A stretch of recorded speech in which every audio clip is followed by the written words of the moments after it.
Let's pray together. Father, we thank you, as always, for the opportunity to gather, knowing that by definition, the church is your gathered people. And we gather, God, for the express purpose to glorify and worship you. Not only, God, because that's what you deserve, but that is what brings us the most joy.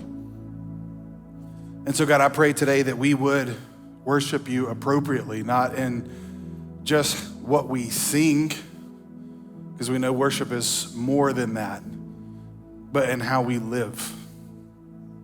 And specifically today in this text that we're going to read, how we work.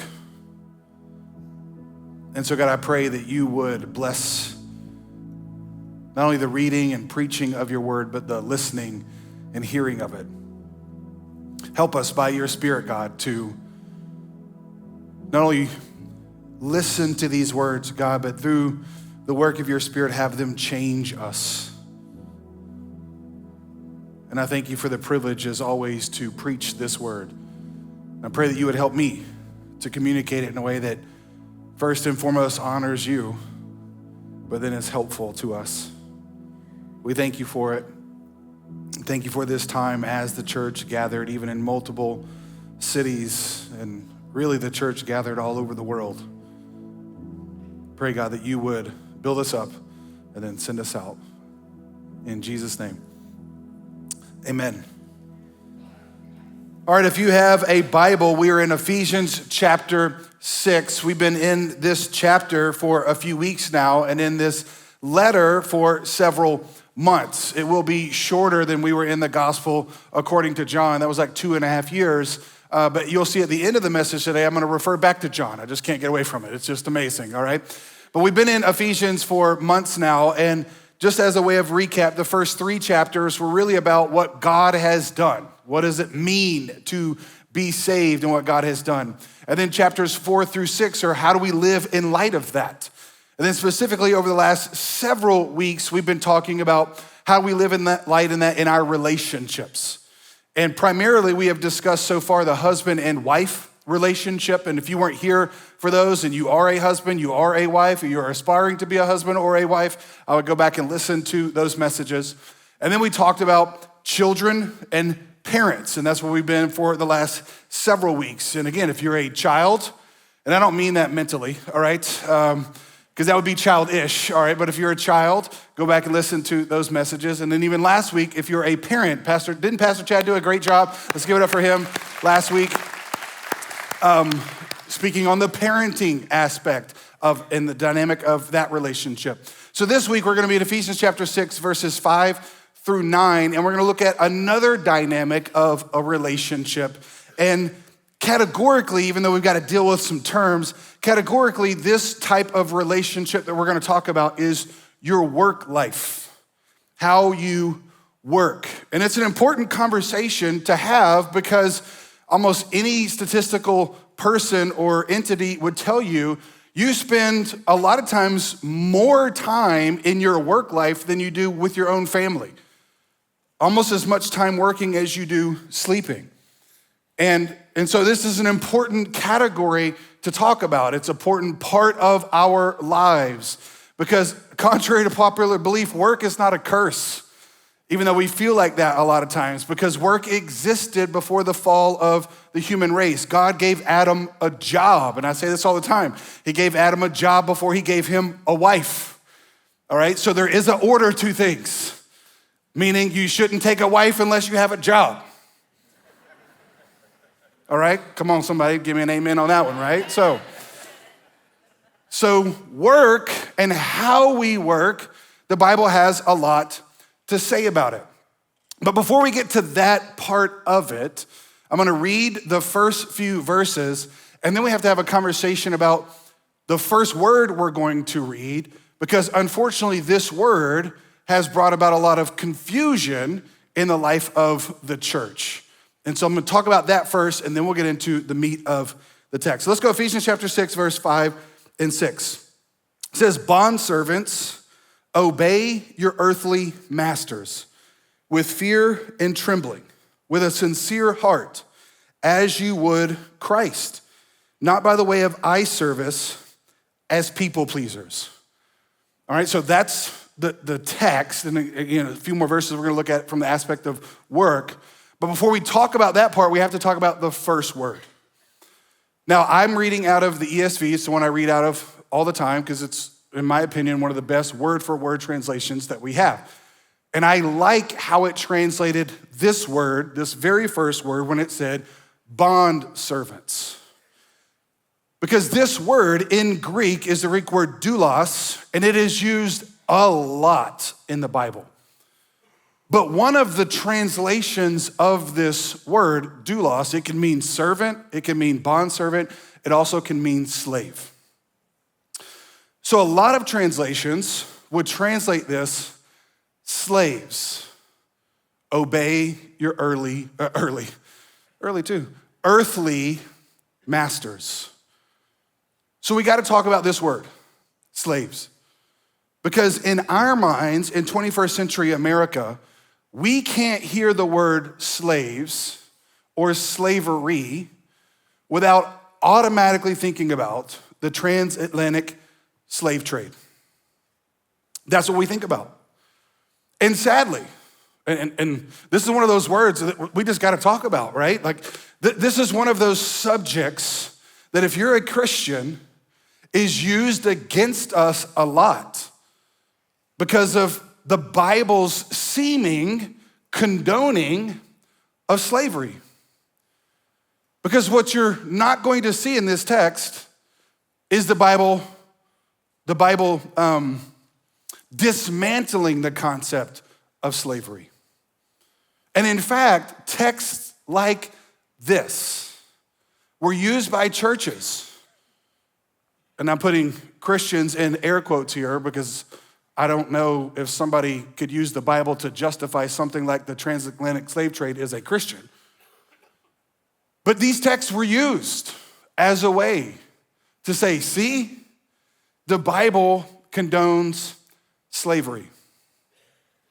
Now, here's what you need to know. Whenever you approach the text, you are coming to it, I am coming to it, everybody is coming to it with a preset set of experiences and worldview that you're bringing to the text. We all do this. And one of the things of biblical interpretation is you have to try to empty yourself of your entire cultural context that you're bringing to this and let the cultural context of the text determine what it means. In fact, the concept is called hermeneutics, and that's the study of Bible interpretation. And the main principle of hermeneutics is the Bible has one meaning. Many applications, but one meaning. So what we need to do, as best as we possibly can, is go back into when this was written in the first century and ask ourselves, what did slavery or bondservants mean then? What did it mean then? And here's the good news.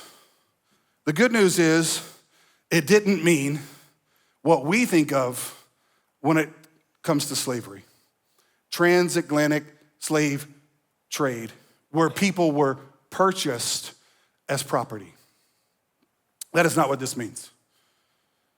And anyone who tries to tell you that's what this means, and I mean this in the nicest possible way, and I'm gonna say a Bible word, is an idiot. You realize the English word idiot comes from the Greek word idiot. I kid you not, that's what it is in Greek, all right? So you could call somebody an idiot and you're being biblical, okay? But the idea of idiot in the Bible is someone who doesn't know, someone who's uninformed. So the reason why I'm saying that is if somebody thinks that that's what this word means, they're uninformed. Because this idea, this is why I like it translated better here as bond servant, is a completely different concept. And I'm gonna show you some other Bible verses that back up my point. Is a completely different concept. The idea of this, in multiple texts throughout the Bible, of slavery is one where you owe a debt that you can't pay, and so therefore you offer yourself as a bond servant to pay off your debt. So that's what this is. So think about it like this. I mean, we're a country that understands debt, unfortunately. And most people would say the average American spends 13% of their income on credit card payments, which always makes me laugh that people have a problem giving 10% to the church, but don't have a problem 13% to MasterCard, all right? But the idea of debt, even the Bible says the borrower is a slave to the lender. So in ancient times, they didn't have banks the way we have banks. They didn't have credit agencies the way we have credit agencies. So if you owed a debt that you couldn't pay, what you would offer was yourself. You would offer yourself. You would offer to work off your debt. So watch this. It was a decision that you made, not a decision that was made against your will. And even that, in the Old Testament, I'm gonna show you some other verses in the Old Testament, the Bible gives instructions that even that person that is enslaved to debt and is in a bondservant and is paying off their debt, they only do it for a max of 6 years. On the 7th year, the master is commanded to let them go for free. Their debt has been paid. So the biblical concept of slavery and bondservant is about working off your debts. And so the idea where people say, well, why doesn't the Bible just condemn that? Well, that would be like the Bible today saying, the moment you come to Christ, all your debts literally are paid. Not just your debts in heaven, but your debts on earth. And now it is wrong for the credit card company to get back what you owe them. Why doesn't the Bible condemn that? And unfortunately, we're having a conversation this day of, well, maybe the government should just pay off your debts. And I want you to know, biblically speaking, no. You took it out, you pay it. Right? That's the idea here. So when we look at this and we say, why does the Bible not condemn slavery? Because it's not talking about what you think slavery is. It's talking about something else. In fact, let me give you 2 verses that condemn what we think slavery is. Let me give you the first one. Exodus chapter 21, verse 16. Listen to this. I don't think it gets much more clear than this. Whoever steals a man and sells him, steals, sells, and anyone found in possession of him shall be put to what? Death. Can the Bible condemn it any stronger than that? Hey, if you steal somebody and you sell them, you die.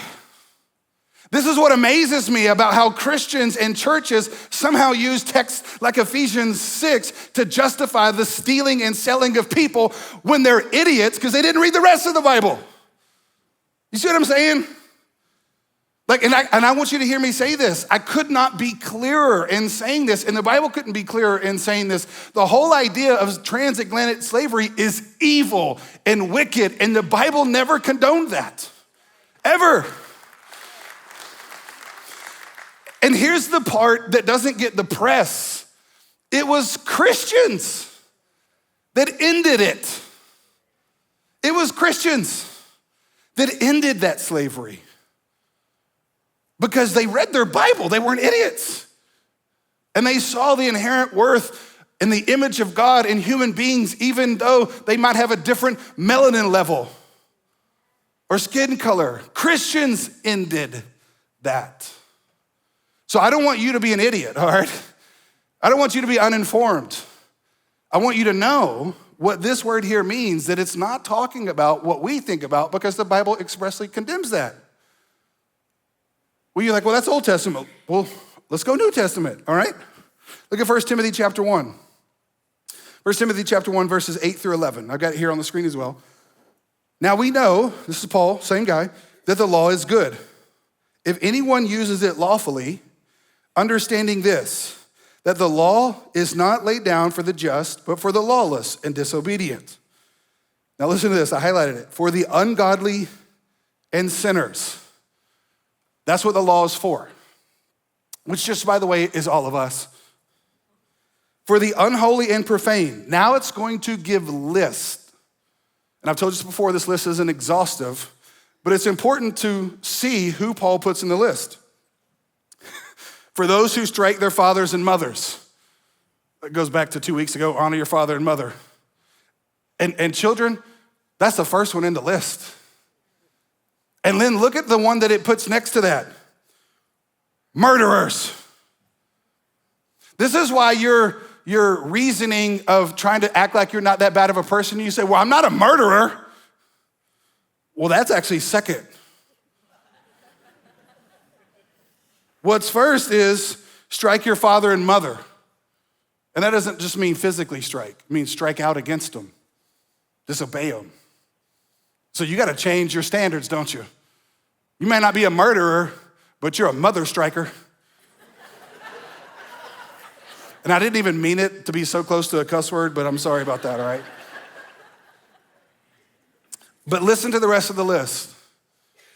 Verse 10, the sexually immoral, men who practice homosexuality. We actually talked about that weeks ago. Now listen to the next one, enslavers. And the part that's in parentheses is not in your text. I put it in there, not that I'm trying to add to the Bible, all right? But I'm giving you the definition of the word. Here's the definition of the word. Men stealers or slave traders. That's in the list. Liars, perjurers, whatever else is contrary to sound doctrine. That's Paul's way of saying everything else you can think of that's contrary. So you can't just look at this list and act like this list is the bad list and nothing else that didn't make this list isn't. No, whatever's contrary. But here's what you need to see. That kind of slavery is contrary to sound doctrine. In accordance with the gospel of the glory of the blessed God with which I have been entrusted. Now I want you to see this. This is why I put this verse in. The same guy who wrote Ephesians wrote 1 Timothy. And in 1 Timothy, he condemns enslavement. So how in the world, in Ephesians 6, could bondservants mean that? You see what I'm saying? Because it don't. All right, it doesn't. So again, any person that tries to tell you that the Bible condones that is wrong. Because that's not what this verse is talking about. This verse is talking to people who are working to pay off a debt.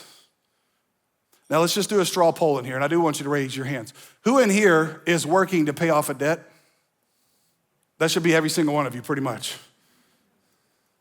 You're working a job, right, to pay off a debt from a loan that you took from someone else. Your house, your car, right? And hopefully you don't have much more loans than that. Because if you do, you're doing it wrong. Which means you just gotta work a lot harder to pay off debts, a lot of times that you took to impress people you don't even like. So now do you see how this text applies to you? This text applies to you because you're a bondservant. You, in some sense, are enslaved by debt. And you are working to pay off that debt. So now let's take it from that context, all right? Because that's its context. Now let's read it again. Ephesians 6, 5 through 8. We're gonna look at a couple more verses, but I'm gonna read the first 5 and 6 again. Bondservants, obey your earthly masters. Literally, earthly masters means your lords that are on earth. It's the same word, master is the same word that is used of Jesus Christ as Lord, the Greek word kurios. So they're a Lord over you with fear and trembling. Now listen to this, with a sincere heart, as you would Christ, not by the way of eye service as people pleasers.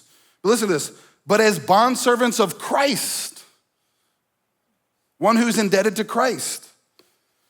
doing the will of God from the heart.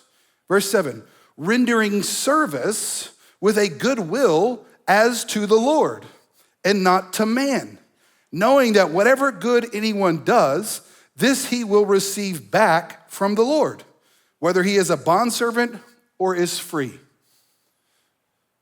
So again, the reason why Paul didn't condemn this, because this isn't bad in the sense of if you owe a debt, pay it.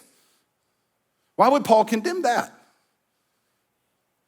But here's what he says. Not only does he not condemn that, but he says, here are your instructions as to how you work to pay it off.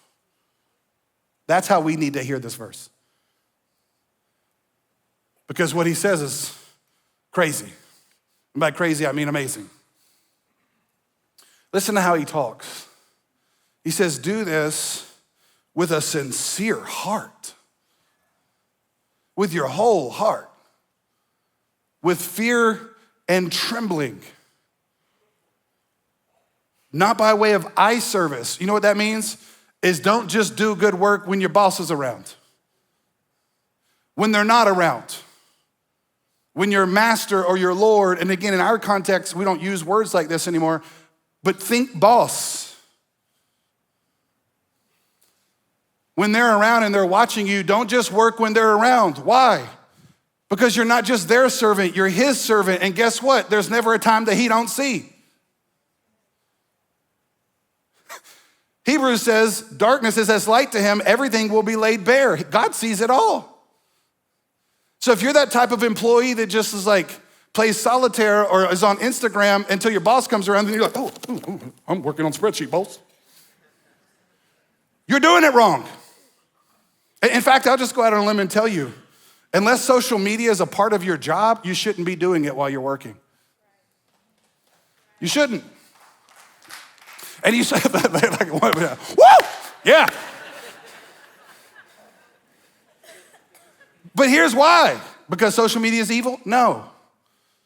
Because Christians should be the hardest workers. And if you're working hard, not just to people please, you ain't got time for that. Well, I did what was in my job description. Well, guess what? How about you do something that's not in your job description? How about you go to your boss and say, I've done everything you've asked for me.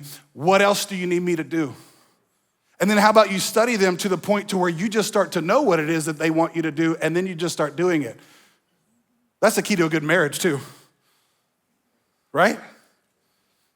That's what it's talking about here. Work, and I love how he says this, doing the will of God. What is the will of God? See, everybody wants to know the will of God, right? But he tells you what the will of God is. The will of God from the heart is the very next verse. I get a high pitch when I get excited, right? But doing the will of God from the heart. What is it, Lord? Rendering service with a good will. That's what it is. So let me give you this point if you're taking notes. The will of God is to work with a good will. And yes, I mean that to be a play on words. The will of God is to work with a good will. That's what he just said. That's the will of God. See, one of the best ways Christians can witness to an unbelieving world is to do the will of God. Which, what is the will of God? To work with a good will. So think about it like this. Your work can be a witness. Your work can be a witness. How you work and how you carry yourself, how you live your life is the context with which will either back up or disprove your words. Let me say that again. Your work is the background of your words. You can say words, But if people don't see the work, they're not gonna believe your words. Here's what's amazing. I just simplified evangelism for you. Yeah, you need to say words, but first you need to work. You need to work. Work ethic. And I'm not just like decrying our culture. I want you to hear me say this. But it seems like, and this has been happening for a while, but it seems like after COVID, we just all forgot this one. Like the idea of work. Like everybody wants a tip now. Right? And listen, I understand waiters and waitresses, you work on lower, hourly pay, so you can, I'm not talking about that. But Lindsay and I and our family, we just got back. I was gone for the last 2 weeks because I was taking class at school. And my class this time was actually at the University of Oxford, which was pretty awesome. I mean, I just feel smarter now. And, but we were there, and so we were in the UK. I was taking class. But in the UK, the whole idea of tipping is pretty much non-existent. Like it was weird just to give, like a waiter gives me my check and then I give him, and I pay for it and we're done. I'm like, I don't have to sit there and do math and figure out, were they good? Were they? I kind of liked it, to be honest with you. Now, our tax here in Georgia is like 6.5%. There it was 20. It's a whole different thing, right? You're like, that gum, that VAT. I don't know what that VAT is, but Lord, that VAT is fat, right? That's the tax, all right? But it was kind of a nice, change where people just worked and they didn't expect tips. Because we live in this culture now to where I'm like, you're not a waiter. You're making probably now above minimum wage and you want me to tip you for just doing your job? And I found out recently, one of my buddies told me, a lot of times it's not the actual restaurant that's doing that, it's the actual software that they use. Like the software built it in. Because the software gets more money if you're tipping, so just as an FYI, don't feel like you got a tip. They might not necessarily be asking for it. It might just be the software. To the point to where, and I'm not joking about this, and I don't remember if I've said this in every gathering, but my family and I, a couple months ago, we were in Texas, and it's another great country that exists in the world. And we were there watching the UT spring game, and while we were there, we went to a comedian show. Great comedian, Christian that's a comedian. And we wanted some drinks, and so I went out and I did the whole self-service thing, like the self-checkout things, which those are pretty cool. Which in some degrees, it's like, all right, I feel like you should be paying me, but whatever. But I kid you not, I'm going through the whole thing, paying $17 for a Coke, right? And that whole deal. And I get to the end and it says, would you like to leave a tip? And I looked around and Natalie was with me. I was like, to who? I did the work. There should be a 10% reduction because I scanned my own items, right? This is crazy. All right, off of the soapbox. All right, so, but what am I saying? Don't work hard for a tip. Work hard because it's God's will. Knowing that God sees you. And if God sees you, here's what it says. God will reward you. And that's better than a tip, y'all. Number one, because it ain't a percentage of something. And number two, it's eternal. So work in a way. And when it says goodwill here, it says the will of God is with your heart. It means your whole heart. Don't half-heart something. And you're like, okay, I hear you. But what part of my work do you not want me to half-heart it? The really important stuff? Surely not checking the mail or email or just answering a phone call, right? Yeah. In fact, let me give you a corresponding verse. I don't have time to put it here on the screen, but you can write it down as a reference if you want. Colossians 3, 23 and 24. In the same text where Paul is talking about bondservants and masters, it's the same text. What he says, and if you know the verse, I'm just gonna read it to you. Paul says, whatever you do. What is your will, God? My will is whatever you do. Work heartily. That means work with your whole heart. As for the Lord and not for men. Knowing that from the Lord you will receive the inheritance as your reward. You are serving the Lord Christ. You mean I'm serving the Lord Christ when I open an email? When I do this tedious job? Yeah. Because think about it. In the kingdom of God, are there any small tasks? If the task is for the king? See, that's the difference. It's not just what you're doing, it's who you're doing it for. You see the difference? And this is where you would say, well, I would do it if it was for a good master. If it was for a good boss. And here's what the Bible is saying is, you're looking at the wrong master. You got a master above the master. You got a boss above the boss. You got a Lord above the Lord. And whatever you do, you got to look past this earthly Lord and look to the heavenly one. Whatever you do it wholeheartedly as to the Lord. That's God's will. Now, let's go to verse 9. And if I hadn't already shown you that the Bible condemns what we think of slavery, look at this side of the text. Now it's gonna take it from the boss side or the master's side or the Lord's side. Look at verse 9. Masters, do the same to them. What's the same?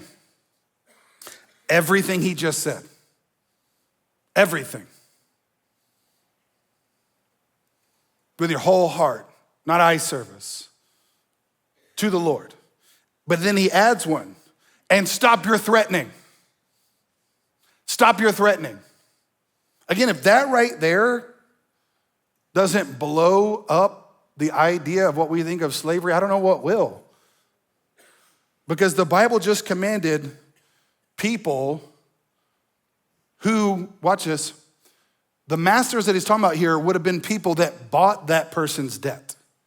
They bought that person's debt, and now that person is working it off. And the Bible says, just because you bought that debt doesn't make you above them. Do the same to them and stop threatening them. And anybody who is anybody that's done anything with leadership understands this principle. Leadership by threatening or leadership by title is the worst leadership on the planet. It's leadership by love. It's leadership by considering them as equal to you and loving them. Why? Look at the rest of the text. Knowing. Remember I told you idiot means you don't know? Knowing, see, this is the second time he uses the word knowing. The first time he said knowing that Christ will reward you. Here's the second thing you need to know. Knowing that he who is both their master, watch this, and yours is in heaven. And there is no partiality with him. What is the Bible saying? Hey, bosses, remember you have a boss, and that boss ain't here, it's there. Let me say it even to the context of the last two messages. Hey, fathers, remember you have a father. Hey, parents, remember you have a parent. You have someone over you. And that someone that's over you will judge you about how you treated those that you were over. And there's no partiality with him. Here's what this means. When you get to God, there's no haves and have-nots. There's no masters and slaves. There's no bosses and employees. There's no rich and poor. This is what Paul was getting at in Galatians when he was talking about the gospel. Not that the gospel does away with these things, because he says there's no male and female. It's not that the Bible does away with biology. That's just dumb. No, he's saying when you stand before God, no one has a privileged position. No one. You could be the wealthiest boss on the planet and everybody fears and respects you, and you are a peon to God. God ain't impressed with that. And this is why I joke all the time. Like, we go bonkers for gold, right? And God's like, I put that in the ground. God, I got all this gold. He was like, great. I made that by the word of my power and I buried it. You might as well have said, I got all this dirt, God. And he's like, okay. See what I'm saying? There's partiality in this world, but there is not in that one. And it doesn't matter if you are rich, you don't have a privileged position, but listen to me. It doesn't matter if you are poor, you don't have an unprivileged position compared to those who are rich. You're the same before God. That's what he's saying. So next point, and I'm gonna give you one last set of scriptures from John, like I told you. Here's the point. We are all slaves who have a master. We are all slaves. Now, I chose the word slaves over bondservants for a reason. I'll show you that in John. We are all someone who is under someone else. Every single one of us. And that's what God was saying. That's what Paul was saying to these masters. Remember, the same person that's their master is yours. And he will judge you how you judge them. See, we're all slaves who have a master. Let me say it back into this context. We are all bondservants who owe a debt to our master who paid it off. And now we work for him. You with me when I say that? This is why Romans says, all have sinned and fallen short of the glory of God. Now let's go to John chapter 8. Let me show you what I mean. John chapter 8, verse 31 through 36. We talked in this text like 3 years ago. All right, you can go back and listen to that. But let me recap it for you. John 8, verse 31 through 36. So Jesus said to the Jews who had believed him, if you abide in my word, now it's important, he said to the Jews, if you abide in my word, you are truly my disciples and you will know the truth and the truth will set you what? Free. Think of freedom in the context of slavery. Verse 33, because that's how the religious leaders heard it. Listen to what they say. They answered him, we are the offspring of Abraham and have never been enslaved to anyone. How is it that you say you will become free? Now, this is such a weird answer for the Pharisees to give. Number one, because it's not true. They were enslaved in Egypt for 400 years. And the slavery they experienced in Egypt was not bondservant slavery. It was chattel slavery, where they were forced into hard labor. They were captured against their will and had to do work and were abused for 400 years. And just side note here, all right? And I just want to say this because it needs to be said. Egypt is in what continent? Africa. I thought the answer would be quicker than that, okay. It's in Africa. And Egypt was one of the first nations on the world to introduce this kind of slavery. So Africans enslaved another people group for 400 years. And here's why I'm saying this. Slavery is not uniquely an American problem. And it bothers me when people act like America is this great evil. Now, we did evil. I am not dismissing that, but we're not the only ones. Egypt was one of the first ones, and then Greece, and then Rome, and then Babylon, which Babylon was modern day Iran and Iraq. In fact, from the very first recorded history of slavery that we know about, it came from Iran and Iraq, Babylon. So there is a long history of that type of evil slavery in countries all over the world. It's not uniquely American. But get at what Jesus is ultimately trying to say. He's saying, I'm not talking about that kind of slavery. Because look at what Jesus says, verse 34. Jesus answered them, truly, truly, I say to you, everyone who practices sin is a what? Slave to sin. And that word slave is the same word as bondservant, doulos in Greek. But now Jesus is using it. And I think slave is the correct translation here because he is talking about something that's different than just bondservant. He's talking about your whole life is captured by it. Even if you wanted to escape, you can't. You can't get free of it. Why? Because when you practice it, you're a slave to it. See, Jesus was talking about a spiritual slavery that's way worse than physical because it's eternal. Listen to what else he says. Why do I think that? Verse 35, the slave does not remain in the house forever. The son remains forever. How long is forever? Yeah. And the great theologians at on Sandlot, the movie, forever. It's forever, y'all. See, that's the eternal part. Now listen to this. So, if the Son sets you free, you will be free indeed. That means forever. Here's what Jesus is saying.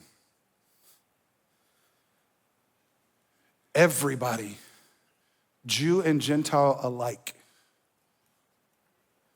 that practices sin is a slave to sin forever. Unless the Son sets them free. Why does that matter? Here's why this matters. The reason why you and I can never do enough to gain our freedom, it's not because we can't work hard enough or be moral enough. It's because no matter what you do, you'll always be a slave. It's not about the work as much as it's about the category. See, the reason why you can't earn your way into heaven, it's because no matter what you do, you will always be seen as a slave. You're a slave in the house. And again, unfortunately, we do have context to know that the slaves in the houses never had the same rights as the sons and daughters. They were categorically different. So this is what makes the gospel utterly unique from any other world religion. Any other world religion is a slave trying to do enough to become a son. But in Christianity, it's the only religion in the world where the son became a slave so that slaves could become sons. And now those slaves who have become sons are free. Not because they did something, but because the Son gave them status that they never could have gotten as a slave through their work. Do you see the difference? That's why Jesus was saying to the Jewish people in this context, listen, God didn't choose you as a people because you were sons. You weren't. You were slaves. He chose you as a people to make you sons. And this is what's crazy. If you read the Old Testament, the Bible, God speaks about Israel as his son. And this is what is so trippy about the whole story. God chose a guy named Abram who couldn't have a son. So do you see it? Like, you see this theme is everywhere. Abram and Sarah were slaves. But through the miraculous power of the Holy Spirit, they were given a son. When Abraham was 100. 100-year-old dudes don't make sons, y'all.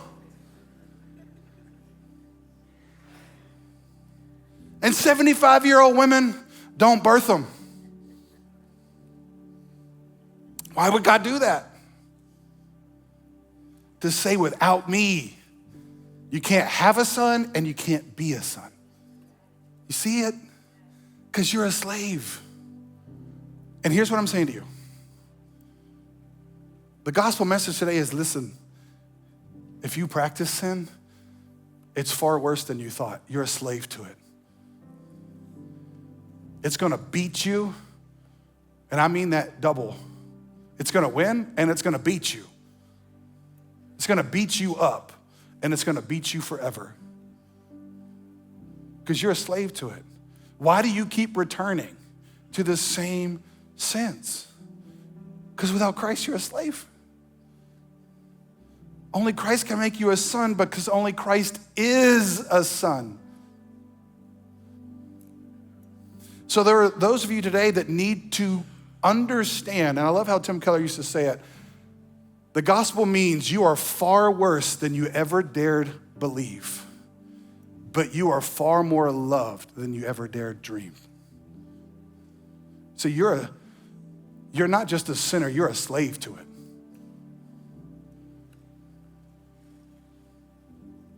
But you're a loved child of God, who the Son became a slave so that you as a slave could become a son or daughter of Christ. So some of you need to believe that for the first time. But then others of us, again, because I know we're a large group here, and a lot of you are already sons and daughters of God. And what we need to do is we need to let that inform how we work, how we live. Because worship, as I said at the beginning, is so much more than singing. Worship is work, or work is worship. I work hard, not because I'm trying to earn something with God. I work hard because I'm so grateful for what the Son already earned for me. And I want to work in a way that honors the sacrifice of the Son becoming my slave. And so therefore, I'll give my life to him as my master, because there's no master like him. So that's the other message. If you are a son or daughter of Christ, work like one. This is why I said Christians should be the best workers, because we're the only religion that has work as a part of our worship. Because we're so grateful that our master served us. So we want to serve. Let's pray.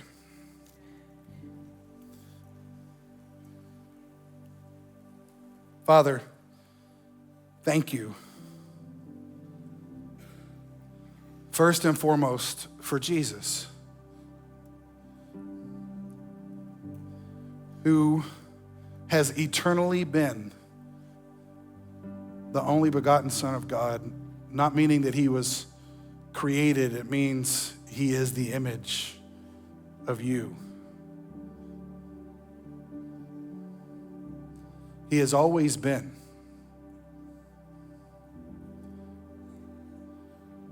But in the craziest story of humanity, that son became a human who became a slave and who died on a cross and who was buried. Because he didn't consider equality with God something to be grasped, but he emptied himself to the point of death. And he did that. Not just so he could rise again and be exalted to the highest place, but so that he could take with him a captive of slaves. He could take with him a people that were enslaved to sin, but now have become sons of God. And so God, I pray right now for anybody in this house, in Jasper, watching online, listening, that have never trusted in the Son of God to free them from their slavery to sin. I pray right now they would trust you. No one looking around or talking here as we close. If you've never trusted Jesus to free you from your ultimate slavery, then today you can be set free. Because if the Son sets you free, you're free indeed, free forever. So if that's you and you want to pray and trust Christ, you can pray with me. You don't have to do it out loud because it's to God, but it goes like this. Say, Father, thank you for loving me, that you sent Jesus in my place for my sin. The Son became a slave so that I, as a slave, could become a son, a child of God. So I trust Jesus. Forgive me of my sins. Save me. Thank you for loving me. Again, nobody looking around or talking here, but if you just prayed and you're in one of our physical locations, would you just lift your hand up so we can see that? And the reason why we ask you to do that, because now you're a part of the family of God, and we want to know that. So we've got people who are going to walk around and give you a gift, and when they do, you can put it down. Thank you. But then those of us who have trusted Christ, maybe before today or today, again, whatever you do, do it unto the Lord. Which means he gets to say, he gets to command what you do and how you do it. Whatever you do is not whatever you want to do. You don't get to do whatever you want to do because you have a master. His name is Jesus. He gets to say. But in what he says, whatever you do it as to him. Work with your whole heart because it glorifies him. God, I pray that not only we would see the work that you did in Christ to save us, but we would work in light of it. We would work not because we're trying to earn something, but because we are free now. We're not slaves to sin anymore. We are free, and we are free to work, and we are free to love, and we are free to enjoy you and your creation and your people. So I pray you'd help us do that as free people, but serve. In Jesus' name, amen. Love you, church.